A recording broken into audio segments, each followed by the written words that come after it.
নীরব অন্ধকার আর ভয়াবহ এক আতঙ্কের নাম সাভারের পরিত্যক্ত পৌর কমিউনিটি সেন্টার।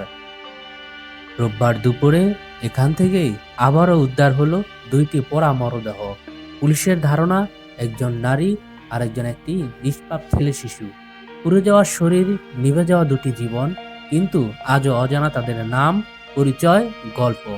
প্রত্যক্ষদর্শীরা জানান, সাভার কলেজের কয়েকজন শিক্ষার্থী দুর্ঘটনাক্রমে ভেতরে প্রবেশ করে দেখতে পান এই লোহমর্ষক দৃশ্য।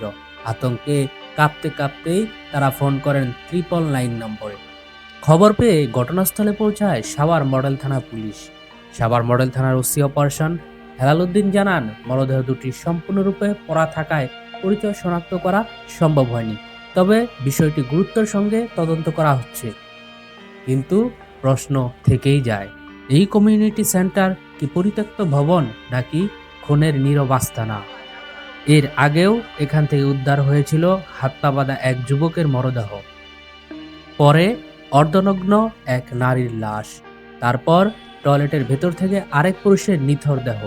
বারবার লাশ মিলছে, কিন্তু মিলছে না কোনো পরিচয়, মিলছে না বিচার। একটির পর একটি মৃত্যু, আর প্রতিবারই একই উত্তর, তদন্ত চলছে। এলাকাবাসীর প্রশ্ন, আর কত লাশ পুড়লে মিলবে সত্য? কারা এই নৃশংসতার সঙ্গে জড়িত? আর কবে পাবে নিহতরা ন্যায় বিচার? সাভারের বাতাসে আজ শুধু আতঙ্ক নয়, ভাসছে বিচারের আর্তনাদ।